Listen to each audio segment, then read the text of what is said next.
تمام. يبقى خدنا الجذور مع بعض والارقام مع بعض. اما اخد الجذور مع بعض يبقى 2 جذر 3 زائد 7 جذر 3. تمام كده. زائد التلاتة زائد 14. دي مع دي زائد دي تديني 9 جذر 3. اوعى تضرب الارقام الرموز في بعض بتاع الجذور في بعض. الجمع ما تضربش الجذور في بعضها، بتجمع بس الارقام اللي بره الجذور، ولازم الجذور تبقى هي جذر 3 لازم اجمعه مع جذر 3، جذر 6 مع جذر 6، 7 مع 7 وهكذا. زائد كام؟ زائد كام هنا؟ 3 و4 7 يبقى 17. يبقى 9 جذر 3 زائد 17. يبقى عملنا ايه؟ وزعنا الاتنين زائد جذر 3 دي كلها قوس بتتوزع على دي مرة وعلى دي مرة. تمام. حاجة اخد الرقم الاول وهضربه في ايه؟ في القوس. دايما لما تضرب رقم جيب الرقم الاول، المفروض نحطه الاول هنا ونحط الايه؟ القوس، والرقم التاني برضو ونحط الايه؟ القوس. تمام. ضربنا واحدة واحدة. اضرب دي في الرقم الاولاني تدي برضو هتوزع دي على دول. يبقى جذر 3 في 2 ب2 جذر 3. جذر 3 في جذر 3 ب3. خلصنا من الجزء الاولاني. هخش على الجزء الثاني. ال7 في 2 ب14 زائد جذر 3 في 7 ب7 جذر 3. خلاص. هنلم الحاجات اللي شبه بعضها مع بعض ونجمعها، والارقام مع بعض ونجمعها، هيديني في النهايه ايه؟ 9 جذر 3 زائد 17. السؤال اللي بعده بيقول لي ايه؟ بيقول لي 7 جذر 2 ناقص 5 في 7 جذر 2 زائد 5.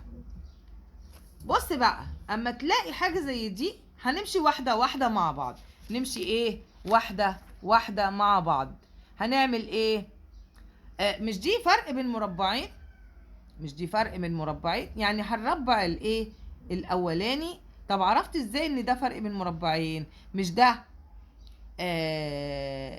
نفس القوس مرة بالناقص ومرة بالموجب؟ يبقى معنى كده ان انا ايه؟ ده اسمه فرق بين مربعين. فرق بين مربعين. هعمل فيها ايه دي؟ هربع الاول ناقص مربع التاني. يبقى هربع الاول اللي هو مين؟ 7 جذر 2 تربيع ناقص مربع التاني 5 تربيع. طب 7 جذر 2 تربيع واحدة واحدة. اما اقول 7 جذر 2 تربيع يعني بربع السبعة يعني 49، واربع الاتنين يعني الجذر 2 يعني 2. جذر في نفسه يطلع من تحت الجذر. يا ريت ما نتلخبطش في الجزئية دي. تمام. ناقص 5 في 5 ب25. هربع ال5 هتديني 25. تمام كده. طيب الاتنين في 9 ب18. 2 في 4 ب8 و1 9 ناقص 25 اما اطرح يديني 3 7. يبقى النتيجة النهائية هتبقى كام؟ 3 7. يبقى بكل سهولة عملت ايه؟ عملت فرق بين مربعين. ربعت الاول وربعت التاني. ربعت الاول وربعت التاني. تمام كده. يبقى على طول يديني ايه؟ فرق بين مربعين. تمام. الفرق بين مربعين بربع الاول ومربع التاني يديني كام؟ 73. وعشان ما تتلخبطوش مش عايزه اديكوا حاجه اكتر من كده عشان برضو ايه ما تتلخبطوش في الحل. هو اعملها بفرق بين مربعين. يبقى اول ما نلاقي قوسين توأم كده شبه بعض، واحد بالناقص واحد بالموجب، اربع الاول وناقص مربع التاني. ده اسمه فرق بين مربعين. مع حلها ايه؟ ان انا بربع الاول ناقص مربع التاني واحل على طول يديني الرقم النهائي. ومش عايزين نخش في ايه؟ في اكتر من كده عشان ما تتلخبطوش. واحدة تانية بيقول لي ايه هنا؟ اذا كانت س بايه؟ ب5 جذر 2 جذر 3. نكتبها برضو كده قدامنا. س بكام؟ بتساوي 5 جذر 3 ناقص 2، وصاد بتساوي 5 جذر 3 زائد 2. ده ايه؟ ده حاجة وعكسها. اوجد قيمة المقدار. مقدار ايه بقى دوت؟ س تربيع زائد 2 س صاد زائد صاد تربيع. طب مش دوت دوت كده مش محصلة ضرب بمجرد النظر. مربع الاول ومربع الاخير، والاول في التاني في اتنين، يعني قوس او الملاقي الاول مربع والاخير مربع واللي في النص مربع، هقول ايه؟ هقول ان دوت ايه؟ مربع، قوس مربع اللي هو س زائد ص والكل تربيع. تمام. طيب س زائد ص الكل تربيع هعملها ازاي؟ همسك المربع الاولاني دي، يعني هكتبها قدامي كده، س تربيع زائد 2 س ص زائد ص تربيع بتساوي ايه؟ دي هتساوي القوس اللي عندي هعوض بيه، هعوض بيه. مش هي دي النتيجة بتاعت دي في دي؟ مش هي دي س زائد ص؟ يعني هاخد ديت زائد دي واحطها تربيع، صح كده؟ يبقى هنا 5 جذر 3 ناقص 2 زائد 5 جذر 3 زائد 2 الكل هنا تربيع. تمام. تاني بعمل ايه عشان في ناس كده تايهه معايا؟ اولا لما الاقي مقدار ثلاثي بالشكل ده كده، ده اسمه قوس مربع، قوس مربع، مربع كامل يعتبر. تمام. الجذر الاول يبقى هنا جذر الاول زائد جذر التاني الكل تربيع، يبقى ده كده اسمه مربع كامل. باخد جذر الاول وجذر التاني والكل تربيع. طب انا عندي س دي بكده وصاد بكده، يبقى انا لو خدت القوس ده هوت اللي هو س زائد صاد اللي هي المقادير اللي عندي وعملتها الكل تربيع، مش هي نفس النتيجه؟ هي نفس النتيجه. طب جمع كده من جوه، نجمع وبعدين نربع. دي هتروح مع دي لان دي عكس دي، دي راحت مع دي. تمام. يبقى ناقص 2 راحت مع زائد 2. جذر 5 جذر 3 وزائد 5 جذر 3 يديني 10 جذر 3 الكل تربيع، ما انساهاش. يبقى 10 في 10 ب100، 100 في 3 ب300. تمام. انا حاسه ان انتوا مش فاهمين اي حاجه. احنا خدنا القوس وعملنا س زائد ص جذر الاول وجذر التاني الكل تربيع. يبقى عشان افك قوس زي دوت بحط قوس صغير الكل تربيع، واخد القوس الصغير واشتغل عليه اللي هو س زائد ص الكل تربيع، ده اللي هو بيساوي المقدار اللي هو عايزه. يبقى س زائد ص الكل تربيع، باخد القيمه بتاعته هنا والقيمه بتاعت الصاد وهجمعهم مع بعض واربعهم. هخش جوه القوس واجمع واطرح واخلص نفسي وبعدين اربع. دخلت جوه القوس لقيت الناقص 2 راحت مع ناقص 2، وجذر 5 جذر 3 زائد 5 جذر 3 بكام؟ ب10 جذر 3. جمعت الارقام دي مع بعضها والجذر ما بيتجمعش، جذر 3. تمام. لما ربع القوس دوت هيديني ايه؟ هيديني 300. ربعه على الآلة كده هيديك كام؟ 300. تمام. طيب لما اجي بعد كده بيقول لي ايه؟ بيقول لي اعطي او اوجد ناتج، نفس الكلام يعني نفس الكلام.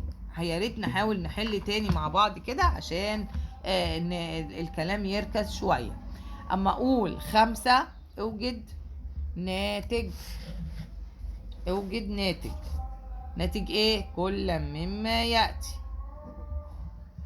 5 جذر 2 في 3 جذر 2 ناقص، ده طبعا توزيع ايه على ايه؟ ده توزيع الضرب على الايه؟ الطرح. توزيع الضرب على الطرح. هناخد واحدة واحدة، دي مع دي ودي مع دي. طب اول واحدة 5 جذر 2 في 3 جذر 2 واحطها في قوس لوحدها، ناقص قابلناها 2 في دي يبقى 2 في 5 جذر 2 وبرضو دي في قوس تاني. يبقى عملنا ايه؟ وزعنا الاولانية دي على دي مرة وعلى دي مرة. تمام. وحطينا كل واحدة في قوس لوحدها عشان ما لخبطش نفسي.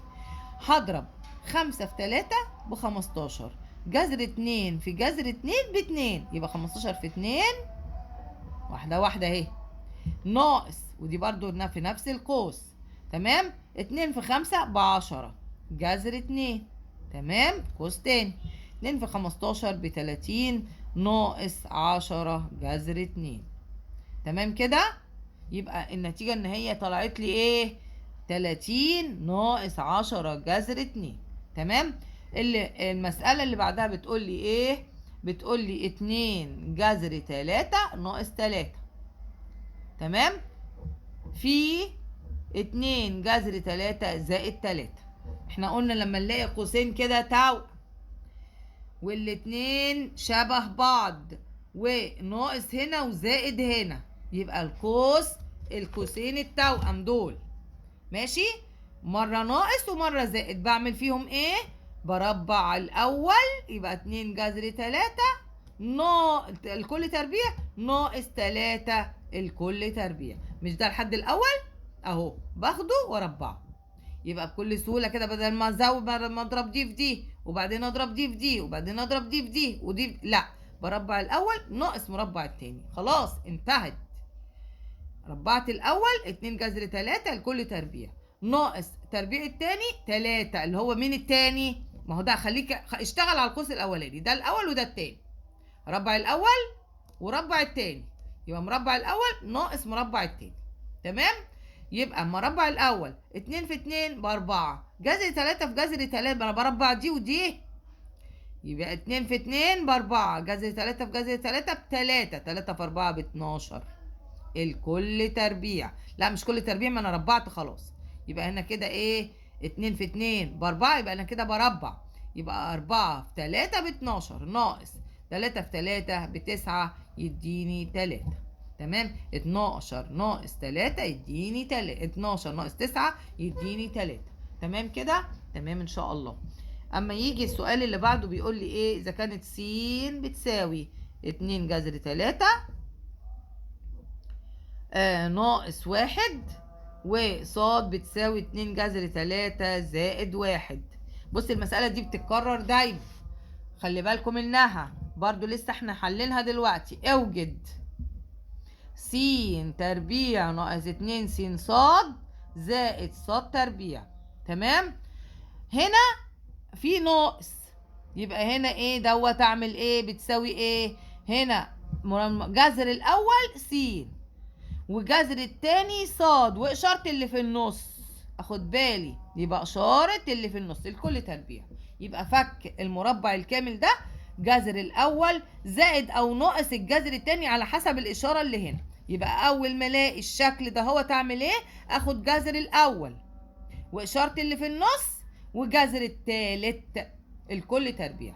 جذر الاول اشارة اللي في النص، جذر التالت الكل تربيع. جذر الاول اشارة اللي في النص، جذر التالت الكل تربيع. ده فك الايه؟ القوس الكبير ده هو.